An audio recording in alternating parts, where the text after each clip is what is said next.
Cool. Definitely thinking of the Mega Man Skull character. Skullman. Skullman. Die Hard Man.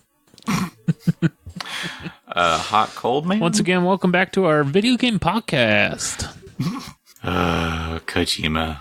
How could you?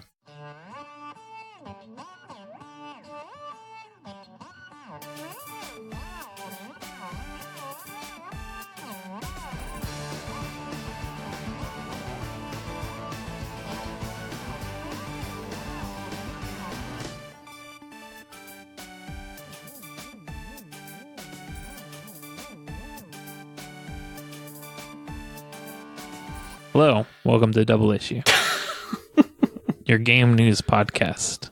Oh no. We don't have to be a daily show now, do we? Yep, every day. Ugh.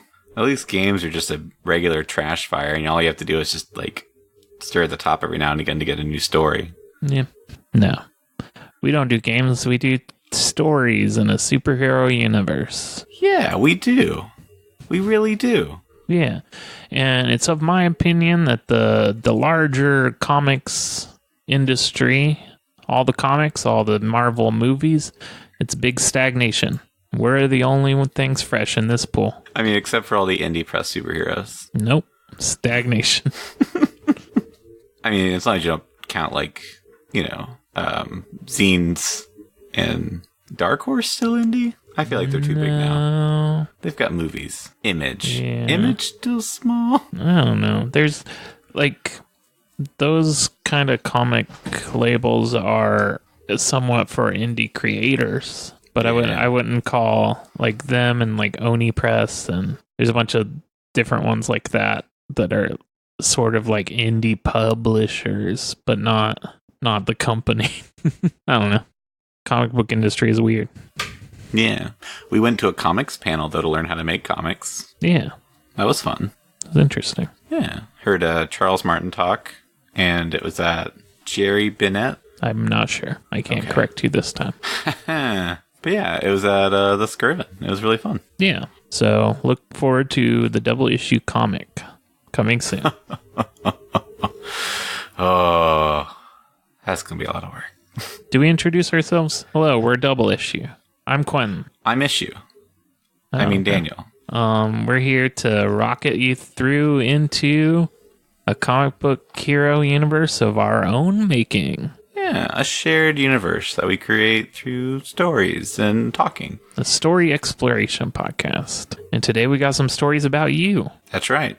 You. Yep. It's the faniversary of our podcast. Is this the first day we had a fan? Yep. 1 year ago today. June 3rd, 2018. That's when we're recording to date this. We got our first fan. Was it Thank Ian? you. I don't know when Ian came on. I don't think Ian listened until he was on an episode. Yeah. But yeah. Anyways. How do we start these? It's been a while. Yeah, sometimes we do chatter, just like what we've done this week. I don't really know what to cover. Have you been reading any comics recently? Nah, I got a pile over there I need to get through. Some Daredevil and Green Lantern. I was working through Preacher some, but then I was trying to get caught up on reading, so. Yeah, I've been reading real books recently. Me too. Real spooky books. Like I read. Goosebumps. I listened mostly. I read a little bit. The Thief by Megan Whalen Turner. Have you heard about that? The title sounds familiar, but not the writer. The Queen's Thief is like a 5-book series. Yeah, a 5-book series. And I've heard some good things. I did not like it. Huh. It's like a YA book set in like a fictional version of Greece, Roman type empire with a similar sort of pantheon and technology level. Although they also have like guns, not good guns, but very early type guns. It was interesting, but I hated it near the end. So it's a short read, so you might as well if that setting sounds interesting about a thief in that setting. But I read a story about a thief, but it was Terry Pratchett's Pyramids. It was fun. It's a Discworld novel. Hmm. I guess it always seems like a lot happens in Discworld novels, and then I'll read one, I'm like, they just kind of walked around, didn't they? Which isn't bad at all. It's just, whenever I go back through the story in my head, it's like, just silly things sort of happened. And then we got to an end. Yeah. So we've both had interesting reads recently. The one other exciting thing is I've been trying to finish Breath of the Wild finally. Ooh. Yeah. I put it on hold for like 6 months. Define finish. 2 more Sacred Beast and a Master Sword yet to go. You're not going to go for all the shrines? I mean, I am. I just haven't Not gotten going to go there for yet. every seed? Eventually. Ooh. I think at this point, I almost would have to do a second playthrough. And on that playthrough, just have a map up and just go systematically seed to seed, shrine to shrine. I don't know. Yeah. Because otherwise, it's just footing it across the entire continent. Yeah, I mean, that's the fun part. Is eventually I'll pick that game back up, and I've completed all the beasts, and I did the final boss, but I didn't do, like, the final ending. I still got the DLC to go through, but there's still a lot of shrines in the world that I can find, and seeds that I could just randomly go around and pick up. I feel like eventually I'll just come back to that world that's mostly conquered. I do appreciate now that I have a whole lot of stamina, that the game has basically become mountain climbing the game for me. I just pick a mountain and go walking. Yeah, it's a great game to wander through. Yeah. So on this podcast, this gaming podcast, we tell comic book stories, and we want to get you to those as fast and as frequent as we can. So here's 2 hot, fast ones coming right at you. Oh yeah, serve us up, Quentin. Starting with me, you. You was the prompt. We did these in second person. Enjoy. Ages by Quentin A. Pongratz. You open your eyes and see it again. The entrance to the maze. Before you is the sum total of all that's left of existence. Besides, of course, the matter making up you. If your matter even really exists here. You've never been too sure of the metaphysics of the whole thing. You've stopped seriously pondering the bigger questions long ago. All that's left to do is to get to work. So you enter, your feet sinking into the colored sand that litters the maze. You stoop down and sift through a bit of the sand at your feet. The grains span every color imaginable, and then some. You don't see your color in the rainbow spread before you, so you take off your shirt and flatten it on top of the sand. Then you scoop sand from beside and start to bury the shirt. The edges of the shirt begin to get lost amongst the sand you've piled before you stop. You've been hoping in your digging you would have reached the bedrock, but no such luck. You find the edges of your shirt and start gathering them as gently as you can manage. You lose some sand, but are able to create a makeshift bindle. You know it will break before you reach the center, but sand transported any distance will end up being progress mostly. The sand beneath you shifts under your feet as you try not to get too engrossed in the twists and turns you take. You choose turns at a whim. You hit dead ends. You double back. You run your hand along the wall in boredom.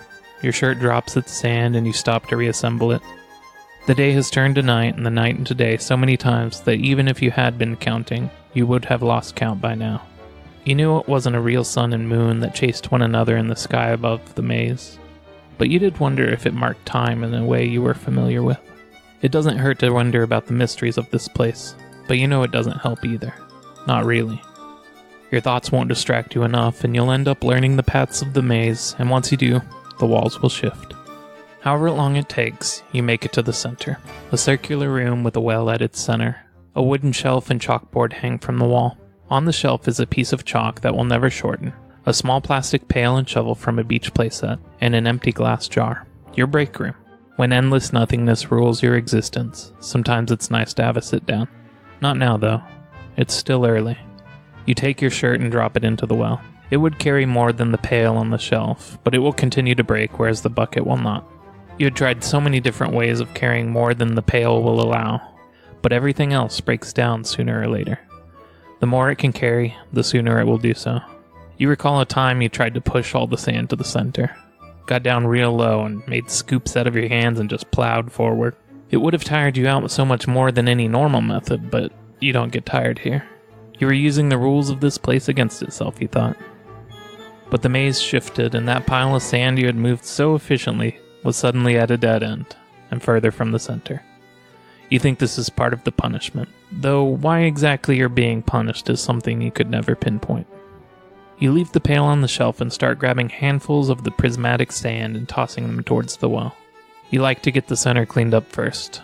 You'll continue to trail sand back in here, so it's pointless to get the room pristine, but you've found after many times the effects of coming back to a spot where you can actually see the floor does wonders for the mental side of this eternity. Every handful you grab, you sift through to see if you recognize any of your own. You know the color of your grains by heart, but you would find it difficult to describe the color to anyone. Each hue is a different person, and there are a lot of people in the universe. The difference between each was vast and insignificant, but with enough time you've learned yours at least. After who knows how many handfuls of sand you toss into the well, you find one of yours. You wonder which one and take a guess. You're never right, but you know eventually by sheer chance you'll get one, and that moment of joy in being correct will be so good. You rummage through your memories and try to pick something small and insignificant. The first one is never a big one. Salting some scrambled eggs and taking another bite to find out you overdid it. You nod. You take the grain of sand and put it on your tongue, tugging on your lip while tapping a pencil on a piece of paper trying to think of what to write next. You got it wrong.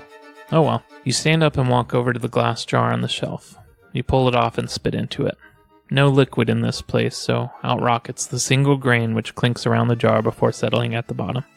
You put it back on the shelf and get back to work. You can taste any of the moments on the ground, but you've learned it's a dangerous gamble. So much pain and misery in the universe you could step into. Of course, the majority of it is small pieces of boredom. On the first few goes, when you sampled more freely, how many sips of coffee did you encounter? How many moments of someone scratching an itch on their leg, or taking a few steps during a walk from one moment to another? At least when you tasted your own memory, there was no real surprise to it. You get back to work and slowly empty the room of most of the sand surrounding the well. You start to wonder how you should go about cleaning the maze this time. Start here and work outward is what you usually default to, but you remember once it was fun to clear out the middle of every hall and create a sort of walk path. Perhaps that one deserves another go. Nearly done with the room, you toss another handful into the well. The well greets the sand with a grumble. You sigh. You got distracted. You wonder which one was the culprit. Maybe stretching in the dark after waking up. You take a step back from the wall and wait. The rainbow sand you had deposited so far geysers out of the well. Flying into the air and reflecting the light of the fake sun, the sight would be pretty if it didn't mean the undoing of all your work so far. You wait for the well to stop its emissions. Floating in the air above the opening of the well is a single grain of sand. Your sand. You grab it and put it in your mouth. Her lips touch yours for 2 seconds before she retreats. You lick your lips and taste milk. Was that taste already on your lips, or did she deliver that to you? You walk over and spit the grain into the glass jar. You look over to the chalkboard, and now has writing on it. 4. No part of you is permitted to enter the well before all other moments have been deposited. I know the rules, you scream at the board. The chalk marks on the board fade away, and a new message appears a line at a time. 8. Communication is only allowed through use of this board. If communication is limited, how did you know to send that after I spoke aloud? You know the answer before the board refreshes. You've been down this fruitless road before. You stomp through the sand that just fell back down and grab the chalk off the shelf. You vent your frustration into an obscene drawing. Your lines fade from the board once you've stopped, and a word appears in its place. Noted. You start over. All the sand in the room should now be free of your moments, but you still check each handful you throw into the well. Never let your guard down in this place, a lesson you will be reminded of if you forget it for even a moment. You work. The sun and moon cycle round for an eternity or two. The sand in your glass jar fills up like the slowest hourglass in the universe. Moments of digging into a warm pumpkin pie. The smell of grass on a summer day carried by a light breeze. Stubbing your toe. Taking a punch straight to the face from Minotaur. Feeling an alien sun on your skin. Rubbing the ridges on the edge of a coin before putting it into a vending machine. The pain of an arrow entering your shoulder. The joy of winning a card game. How many moments is your life? How many mean anything? As you continue to loop through existence, will your grains begin to take over the maze? The more existential and philosophical your mind gets, the longer you know it's been since you've started. But you stay careful. You don't let another one of your grains enter the well and reboot everything. You keep working. More and more of the floor bears itself to you. Eventually, the board communicates with you again. A number. It's a countdown for how many grains you have left out there in the wild. Still over a lifetime of work if you were to translate it to actual time. But what is time here? You keep working. You scour the maze and its unpredictable path. You find small hills you haven't yet depleted. You scour the cracks between the rocks that make up the walls and floor. No grain is irretrievable. Some just take more time. It's in one of these cracks you find the grain you had been dreading. It's just like all the rest of your sand in appearance, and that's how it always gets you. The defining moment. You never know you've got it until you put it on your tongue. Most moments are just that. A moment. A glimpse. A feeling. A fleeting experience that comes and goes just as fast as the experience. But this one is a subset of infinity, which is itself infinite. You tread along the endless sands. These all that uniform golden brown under the relentless sun. Have you been walking for days or just hours? You can't tell, but your body protests going any further. You've been out of water for so many steps at this point. You finger the charm hanging around your neck.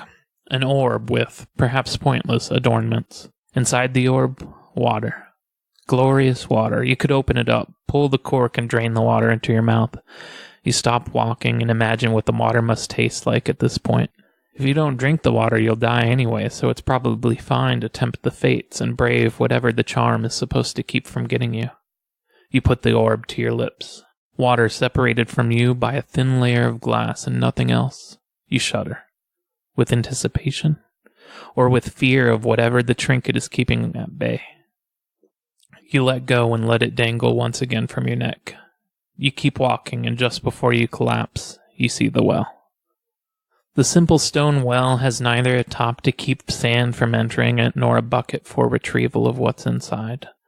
You lean over the edge and swear you can hear screaming, but you see nothing save an endless darkness. You push yourself up from the well and step back. A small chalkboard is propped up against the side with something written on it. What do you desire? It asks. You pick it up and wipe away the question, though not entirely. You take the chalk attached and write the two words that lock in your fate. To live. You would be crying at the memory, but there is no liquid in this place. Your body still makes the motions as if you were sobbing. You spit the grain out into your hand and carry it back to the jar. Then you aimlessly wander the maze for a bit before getting back to work. How many years did you spend in quiet contemplation of just that one moment? You keep working. The number on the chalkboard decreases slowly and steadily until it reaches 0. It's just you and your sand now. You take the pail and shovel you had been using and put them back in their places on the shelf. You take the chalk and write some obscenities towards whatever receives the messages. The words fade and the word noted appears in their place. You grab the full glass jar and set it on the side of the well. You climb onto the side with it. You pause. Your legs dangling into that same darkness you looked down into at the start. Then you pitch forward with an arm wrapped around the jar and fall into the abyss. You hear vast crumbling noises from above, and the light that showed where you were falling from ceases to be. Are you even falling anymore? Then the jar in your arm disappears. Then you're close. Are you standing? Down at your feet is the charm you wore around your neck to get to the well the first time. It's the last thing you will ever touch. It's the last thing you always touch. In the distance you see the well again.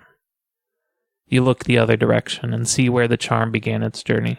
A pedestal. As far as you can tell, you just need to get this to the well to end it all. The problem comes that you cease to exist shortly after touching the orb. Each iteration, you can only move it a few steps before dropping it again. You stoop down and grab it. The pain starts immediately, and you stumble forward with the cursed object a few steps before it tumbles out of your grip. The pain reaches your head, and you grit your teeth. The world turns to white. The light is blinding.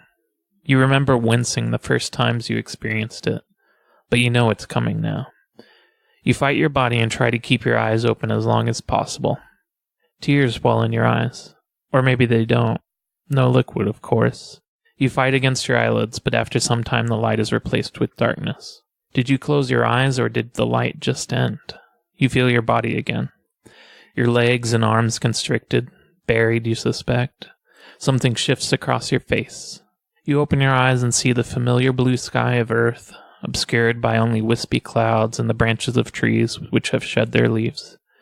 Then you say what you've always said and always will say to start it all back into motion once more. It's been an eon. The end. For now.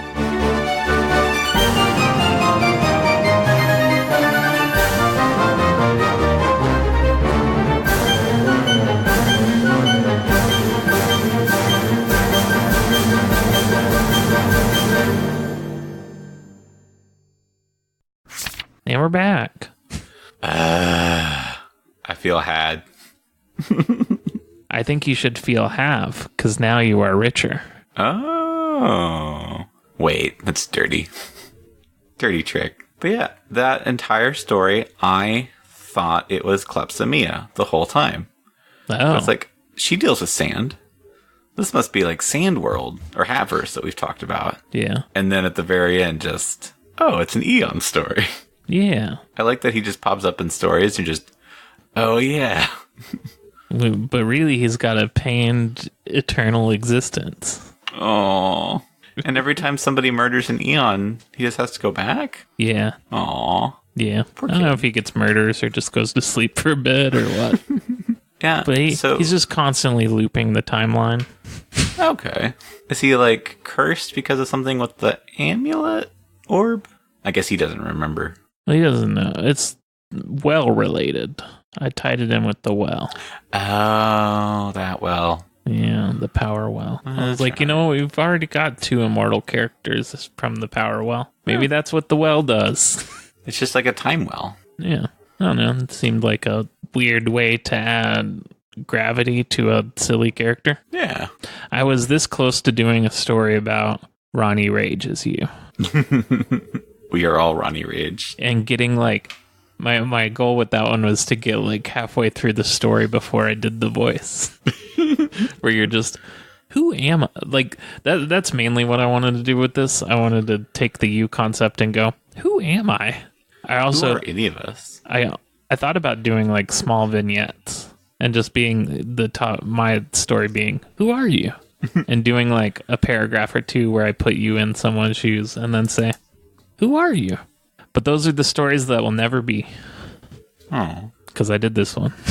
We could always revisit the you theme eventually. Nope, I already burned those concepts. We hit live- Tabula Rosa like 6 times. They live in your imagination now. You, the viewer, the listener, they live in your imagination. Oh. I was going to mention that the line, the differences between infinities is vast. And just, damn. And insignificant. Yeah.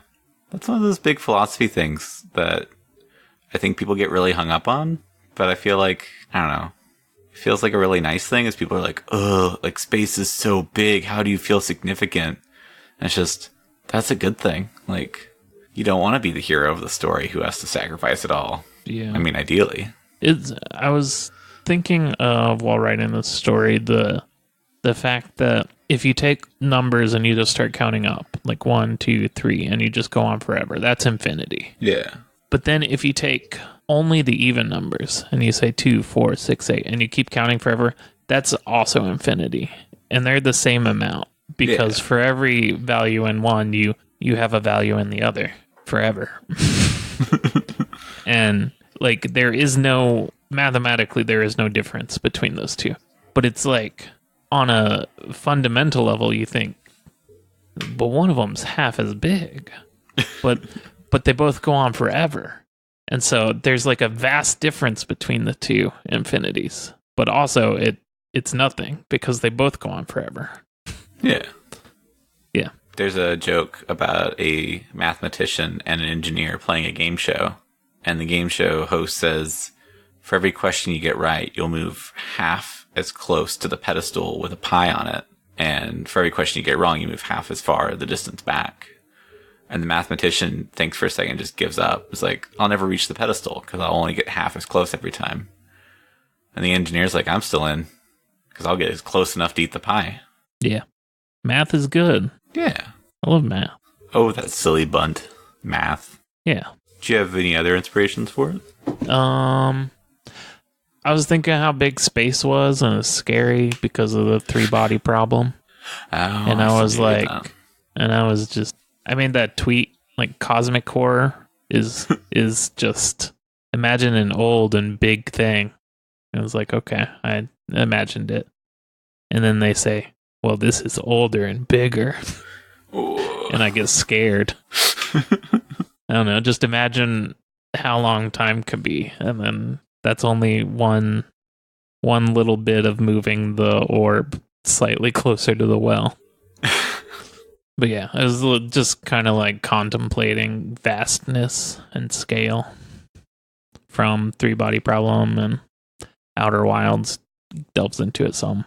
It does remind me that your description of the sand I really liked, because it made me think of those sand bottle things you make at like the state fair, where you pour in different colors. Yeah. But if you're like me, you just mix them all up and shake them up really good, and it just becomes like a purple gray. Yeah. I was like, yeah, just a real gross purple world. And then you pick up the pieces, and you can see the different colors. Yeah. I imagine it would be a little more magical than that. Right. Like, you can somehow simultaneously see all the distinct colors all at once, and it's overwhelming. But yeah. Like staring at a Lisa Frank notebook for too long, and you just stop seeing the colors, but you know intrinsically it's magical looking. Yeah, you see the infinities of the 80s. This is a Trapper Keeper, but for your mind. One last thing on your story was it made me think with some of the imagery of Bandersnatch from Black Mirror. I don't know, that's a show where you decide what happens. Yeah, that was the other half of what made me think of that. 'Cause it's all about you. But just like the mazes and things. Oh, yeah. Yeah. Or slightly labyrinthy. So with each grain, is it just like if you just had an hourglass going, that's how many grains fall a second? Or is each grain like a good section of time? Because I guess you said one was infinite. Yeah, I think it's like each grain, what it represents. Is that what you're asking? Yeah, like, or how much time is each grain, or... They're different amounts of times, but each grain is just a moment in someone's life. So, like, we're both creating grains all throughout this podcast. Yeah. And it's just both of our experiences, just little snippets of it. Like so does that mean... Me accidentally dropping my phone on my face is a grain. When I'm, like, in bed, lying backwards and reading it, and holding the phone above my head and then just dropping it straight onto my face. That's a grain. I hate that because every time I do that, I'm just like, why did I know how to hold things. How did I forget how to do that for a moment?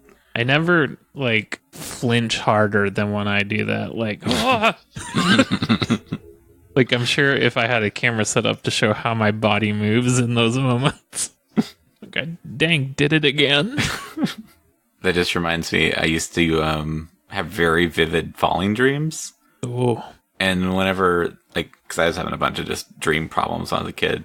But whenever I had the falling ones, I would sit straight up in bed. And it was, like, with so much force that I was, like, trying to, like, almost stand up. Yeah. And I just remember that just being like, meh. And it's the same feeling when I drop my phone. Oh, yeah. Want to get into your story? Yeah. Let's do it.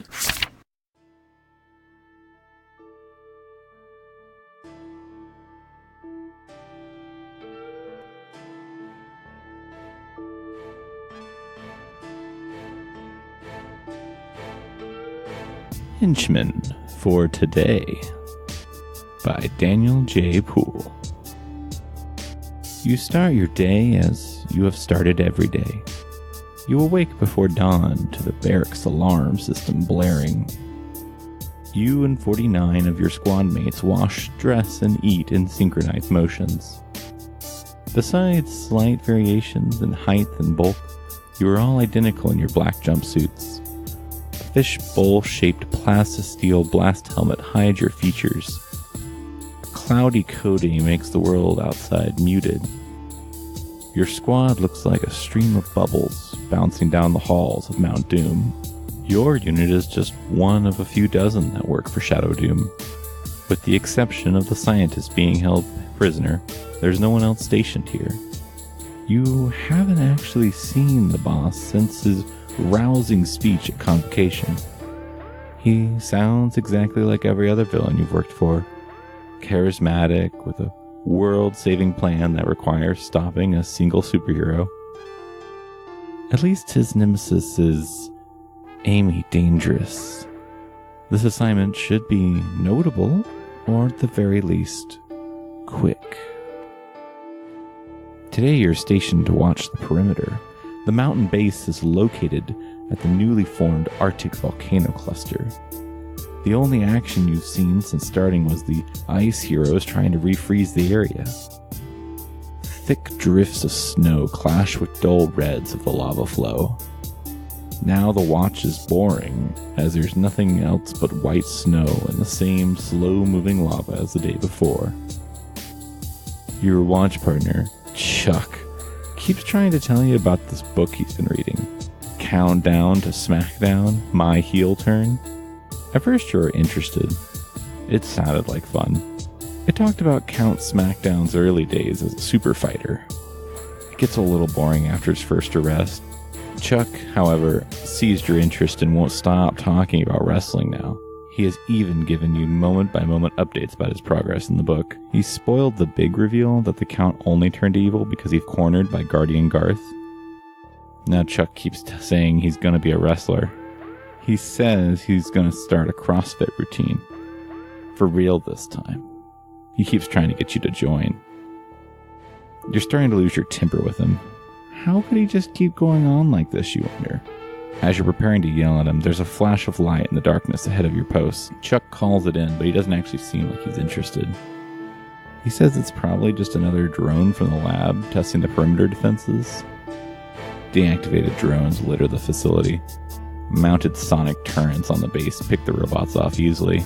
You walk to where the flash was. Pristine snow gives way to scorch marks and a pair of smoking boots. You squeeze your walkie-talkie to report to Chuck, but something catches your attention. Feeling of being watched makes your blood run colder than the ice on your helmet. You spin around, two heroes smile back. One disappears right in front of your eyes, while the other becomes 3 copies of the same person. All 4 punch you at once.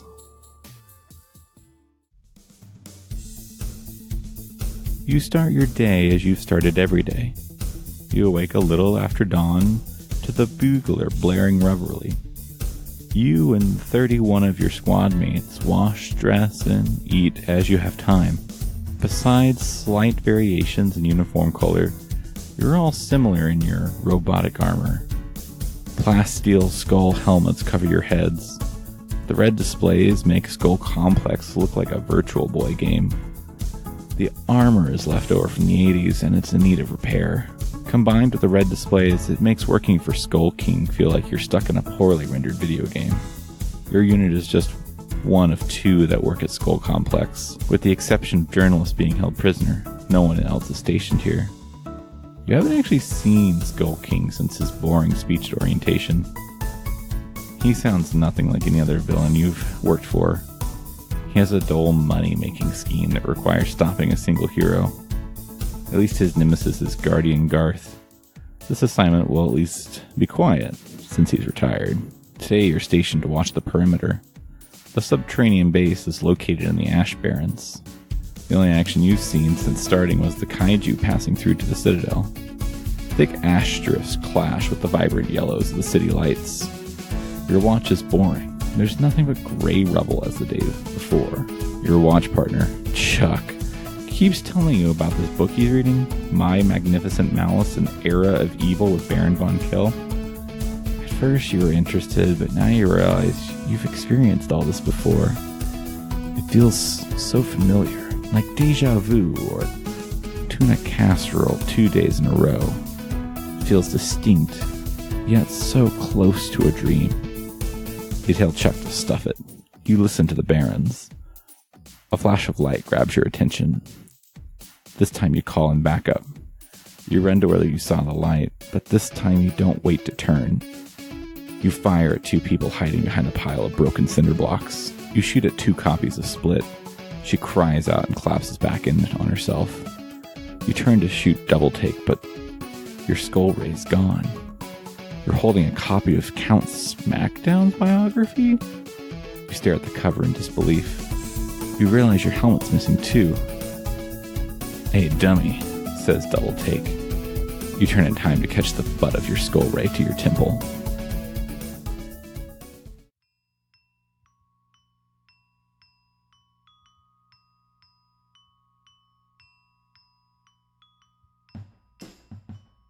You start your day as you started every day.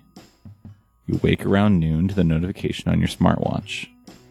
Norman Moss sends a group text with a bunch of emojis and a list of duties for the day. You and your 2 roommates wash, dress, and eat at your leisure. Besides slight variations in floral prints, you all wear similar aloha shirts. Under the lenses of your anti-glare goggles, the hideout is tinted yellow. There's a softness to the world that makes you think of old martial arts movies. A notification buzzes on your wrist. It's your turn to watch the front gate. No, you think. Not again. I can't keep doing this. What's happening? You're trapped in a forever cycle of waking, dying, and rebirth. You know you've experienced this day before. You know what happens when you leave your post. I have to break the cycle, you say to yourself. "Hey, number 4. I just got a copy of Ronnie Rage's biography in. You want to borrow it after I finish?" asks number 9. "I don't have time, Chuck. Can't you see that I'm caught in a time loop?" Number 9 looks confused, scared even. You sort of lost your temper. This will require mediation with human resources. You push that out of your mind, though along with your impractical break room chair shaped like a giant hand. You flee. You have to get out. You're running now, not toward the front doors, but away. There is a theoretical science lab near one of the Zen gardens. They can tell you how to break the cycle. Your company-issued smartwatch is buzzing harder now. It feels angry. You try to take it off, but the band is self-tightening. Feeling in your hand slowly slips away as it becomes increasingly tighter. The blood pumping through your body now beats out of rhythm to your hand. A throbbing metronome ticks with each step. The doors to the theoretical physics lab burst open as you kick them. Dr. Aurelius blinks through a pair of goggles that enlarge his eyes tenfold at you. He does not say anything. Instead, the small scientist takes your deadening hand and pulls you towards a series of chambers. He shoves you inside and steps back. Pressing a large red button, you feel pulled apart. A sound like a jet engine made of glass exploding reverberates through your bones as the chamber shakes. You feel like your mind is on railroad tracks that split across 4 lanes. You see the scientist from 4 perspectives. Looking down at your hands, you have 4 sets. Each hand is superimposed over the other, like broken 3D glasses. Everything is slightly out of focus. The hands feel like yours. They are yours. They are your hands. There are 4 of you, but really there's only one. You know your past and presents, but they're all overlapping, commingling in the same way a dream evaporates in the morning. The doctor nods and says, "As I predicted, you are a thin section of reality. Your other selves have crossed between possibilities, enough that you've been slipping between them, haven't you? Yes, that is it. This is wonderful. With you, I should be able to isolate the frequency you're using to move between temporal pathways." He slapped his forehead. "But first I should get my chronometer destabilizer. That'll help your disorientation and should remove your discomfort." The scientist runs from the room. You hear his shoes clicking on the floor until they fade into the distance. Then a silent crack of thunder shakes you, all of you. In front of you is a pair of costume heroes. You recognize them, split and double take. They are pro-heroes, but not really on Norman Moss's or Skull King's or Shadow Doom's list of heroes that they fight. However, you remember now. They are who've been knocking you out. Well, 3 of you at least. What does number 1 do for a living?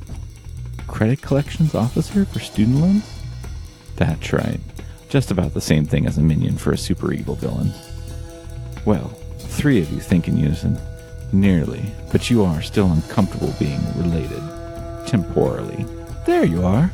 We can still salvage this mission. Quick, double take. Help me find a release switch, Split says. Double take is still looking through all the names on the control panel. They're all acronyms. How can there be this many acronyms for a temporal holding cell? All the U's watch the heroes work. Split multiplies and runs to your chambers and says, sorry about this. We needed to learn more about my condition. You're the only other case of this condition we've ever heard about. We'll get you out. The 4 of yourself see Dr. Orlus return. He's holding a large metal pincer claw connected to a glowing blue rifle. It has a series of tubes running to a backpack. He squeezes the trigger and the claws spin faster.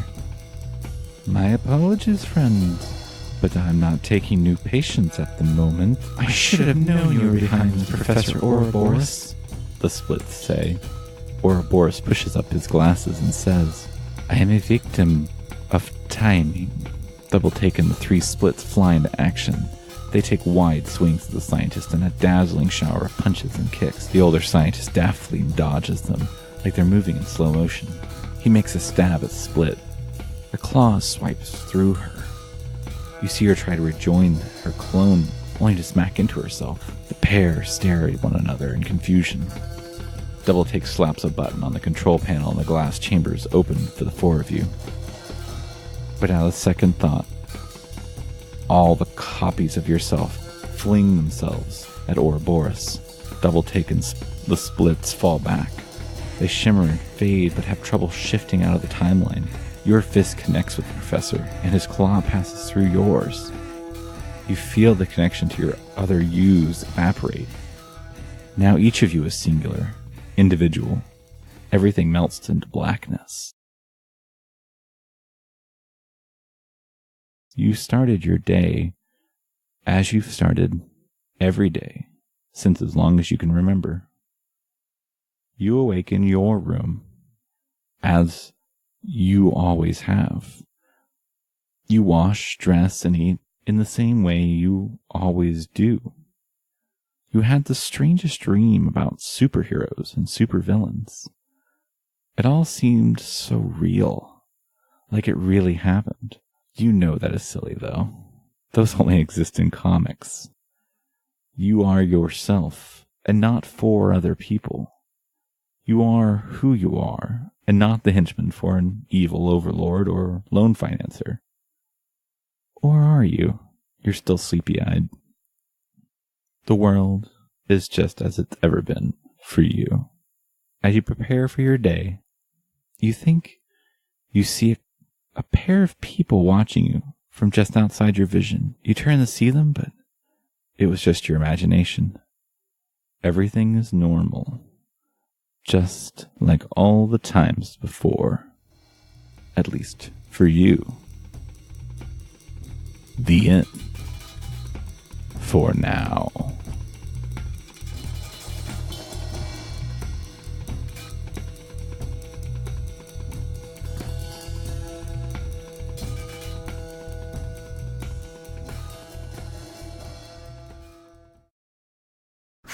And we're back. Whoa! I really liked it. You're actually advancing the lore of the show. You advanced the lore.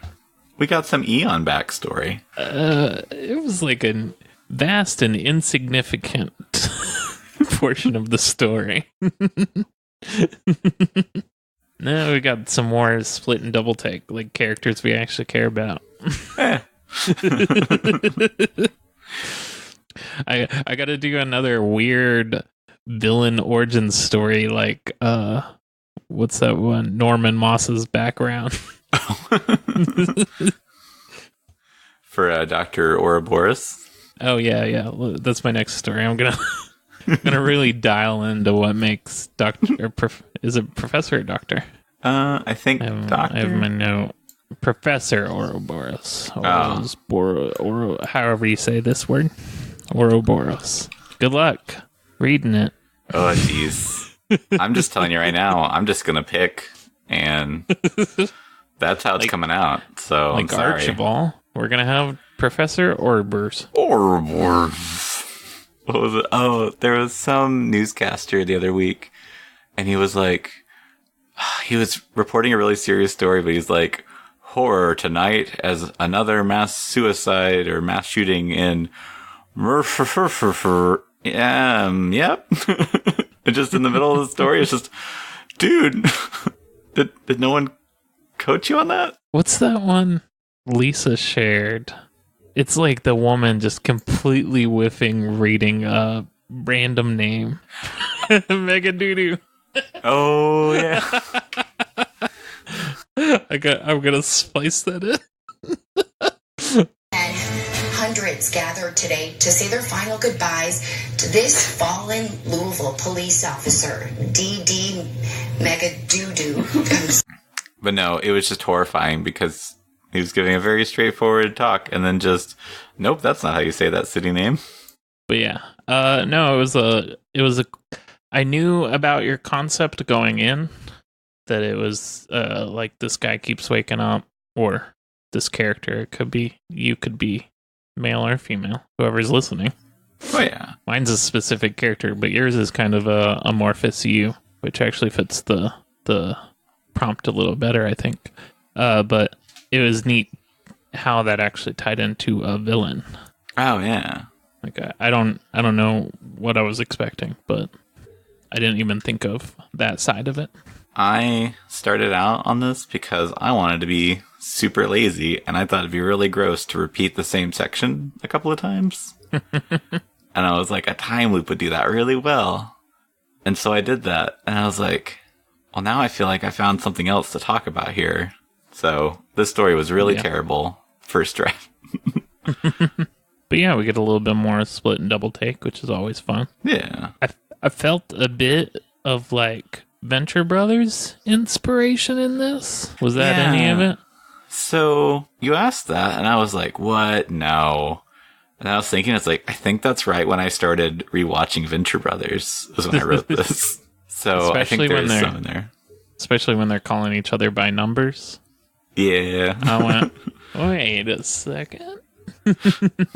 Well, and especially as the minions get more and more low-key, I think it gets more Venture Brothery. Yeah. I want to call out this line here. Ouroboros pushes up his glasses and says, I'm just a victim of timing. Terrible. Terrible.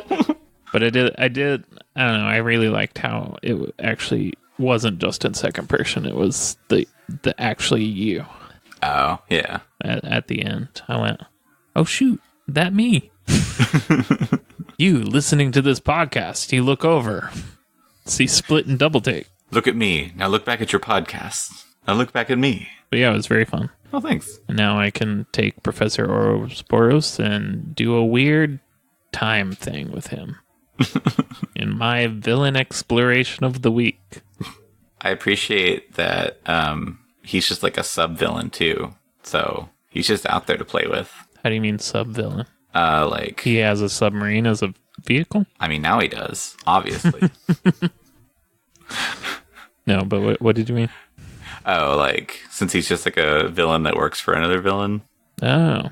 See, I wasn't sure I was reading that as he's a villain that works for other villain. I figured he had just like infiltrated working for another villain and was doing a plan all on his own. Oh. On second reading, I mean, that could be true, actually. Yeah. I don't know. Yeah. That's a question to follow up on later. In my detailed character study of Dr. Orlis. Yeah. You can see me coming a mile away with my stories. Yeah. You know I'm going to get all up on my dumb, weird BS. So do we get any more, like, it was kind of hinting at more from Double Take and Split, but I don't know if we learned much more about them, really. Yeah. I think the big nugget of more we get from them is that they're using their powers again. together. And I think that's as big of it as it needs to be. And I think it kind of solidifies a thing you had talked about before, but hadn't really put into a story, I guess, that their powers are how their powers are kind of related and to a similar thing. And this is giving a little bit more. Yeah, and that's really all I wanted to dip a toe in for them on that. Yeah, it's cool. Yeah. Let's go over the villains you have here. Shadow Doom, Skull King, and Norman Moss? Norman Moss. Yeah. We know the most about Norman Moss because I did a whole origin story. Yeah, and we had if you'll remember. a world build with him in it. Yeah. Shadow Doom isn't that Immortal Reggie? Yeah, that's his villain persona when he's undercover. Okay. And so I was kind of trying to set this up to where you could make the choice of whether each of these 3 instances are their own timeline that occur separately. Okay. So either all 3 of these people are doing their own supervillain hideout thing, or just one of them at a time, or none of them, because at the end you wake up in your own bed. But I think I'm kind of under the idea that each one of these is an actual, villain working somewhere. And the difference is whether or not your agency placed you with them that week, like your temp agency. Yeah. And I know we've mentioned Skull King before, but who were they in relation to? I think they were one of the evil wrestlers. Okay. We just, I think, threw them out as a villain for somebody in the villains episode. Yeah, I was wondering if there was more for that or just that right now. If this is just kind of their only on-screen thing so far. Yeah, I think that's their only appearance. Amy Part 2. Amy and Garth fight Skull King, Count Smackdown, and Baron Von Kill in the ring. Yeah, so it's a Hildy and Garth villain. But yeah, so this is their first, in-story appearance. Yeah. Yeah. Cool. Yeah, so no real hard facts about them. Yeah. I just like the idea that all their minions wear, white skull motorcycle helmets that I just feel like would be super uncomfortable. Yeah. But I figured this would open up some time possibilities for later. Plant some seeds for that. So that wraps us up today. Yeah. We have this thing called recommendations. Yeah. And I want to shout out Outer Wilds. It's a video game that just came out, and it's very good. It's exploration, puzzly, survival-ish game. Huh. If you had Myst, but a spaceship. And less explicit puzzles. More environmental reading puzzles. Huh. I don't really want to spoil anything about it, really. But if exploring a little spaceship out through a little galaxy sounds fun, then it is. Well, cool. I was going to plug my own personal thing. I made a Game Boy game last week, and it's up on Itch.io for free. And it's called Zug. And it's very loud. Yeah, beware. So turn down your audio whenever that comes up. If you saw Daniel's tweet about fish, I think this is where it is. Yeah! I was tweeting about fish all last week. But yeah, it's cool because you could actually run it off on a ROM, throw it on a Game Boy cartridge, and actually play it on the original hardware. So it was really fun to try to make it with all those limitations. But I also just wanted to throw out that you should go play Bars by Supertry, also on Itch.io. And it's just a better version of the kind of games I make. It works, and it's fun. Yeah. Art by Lisa Prather. You can find her Instagram on Instagram.com/Lisa Prather Art. Email us at doubleissueshow@gmail.com. You could follow me on Twitch at Gwair, GYWAIR. And you can find me on Instagram at twitter.com/Quentin Pongrats. Yeah, we got WordPress, we got Discord, Facebook, Twitter, website. Yeah, come in our Discord. We got Ian in here. He dropped a link about how there's a real life battle maiden. Oh. Not really. There's a TED Talk about techno tattoos. Which that's cool. Could do probably not all of the magic that Battle Maiden's tattoos can do, but they are more functional than regular tattoos. Oh, speaking of, I got a non-functional tattoo. Well, it has a function. Oh. And that's to let others know that you're in the VFD. That's right. A very effing defunct organization. That's right. Way to get a tattoo way too late. It's not my fault I was born in the wrong fictional decade. Someone else will read the song credits, one of us. Because we'll have songs in our stories, I assume. We haven't done those parts yet. Anyways, in approximately 2 weeks, we're doing an approximate schedule now. Approximately 2 weeks, we'll have some sort of world build. I don't know what it'll be. Maybe we'll dig deep into Professor Ouroboros. We can figure it out. Yeah, we'll figure it out. You'll see. You will see. See you next time. Goodbye.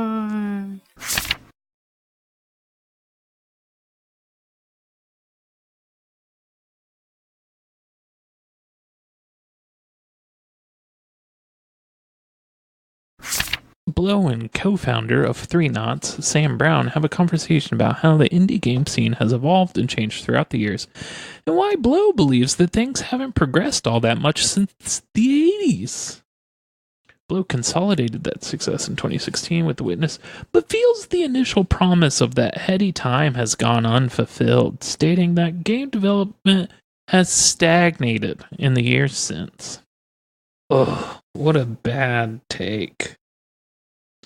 Do you see this garbage thing Jonathan Blow said? Remember when Braid came out and there were like 2 good indie games you could play?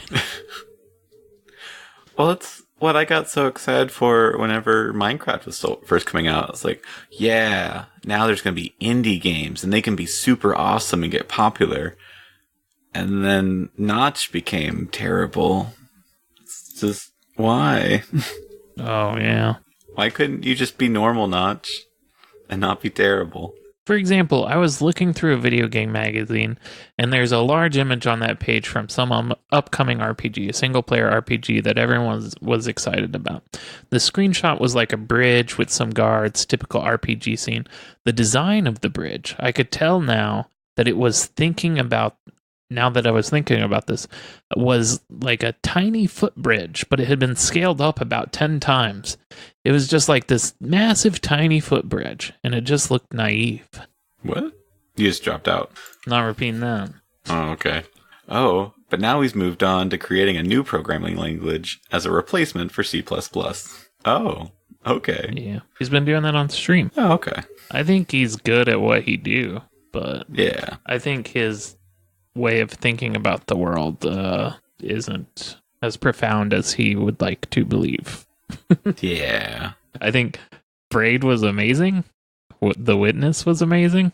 But when you walk around The Witness and you listen to those like very quote unquote thought provoking audio logs, I was able to just kind of like like read into them what I want to read into them. But I feel like they're supposed to be profound. I don't know. I think he has very good. He's very good at designing games. Yeah. And he has very good thoughts on the designing of games. But I think he's kind of an asshole up his own asshole. Yeah. And a sort of Ouroboros, if you will. Welcome to Double Issue. An Ouroboros of ass eating. Are we an explicit podcast now that we've hit episode 50? We're in our old age now. This is the rebellious year. Somebody was like, the Ouroboros is the perfect mascot for millennials because it's like semi-intelligent, but really not as deep as you think it is, and it's always eating its own butt. All right, call me out. Oh, are we really starting though? Yeah, we can start whenever. Oh, okay. The problem is there's a reality out there, and that reality is actually kind of harsh. They don't care about your game. We wish they did, but they don't. It's nice if you have a community. It's nice if you have friends. But the number one thing is making something that is interesting to people, and I wish we worked harder at that. Jonathan Blow, 2019. Hello, welcome to Double Issue.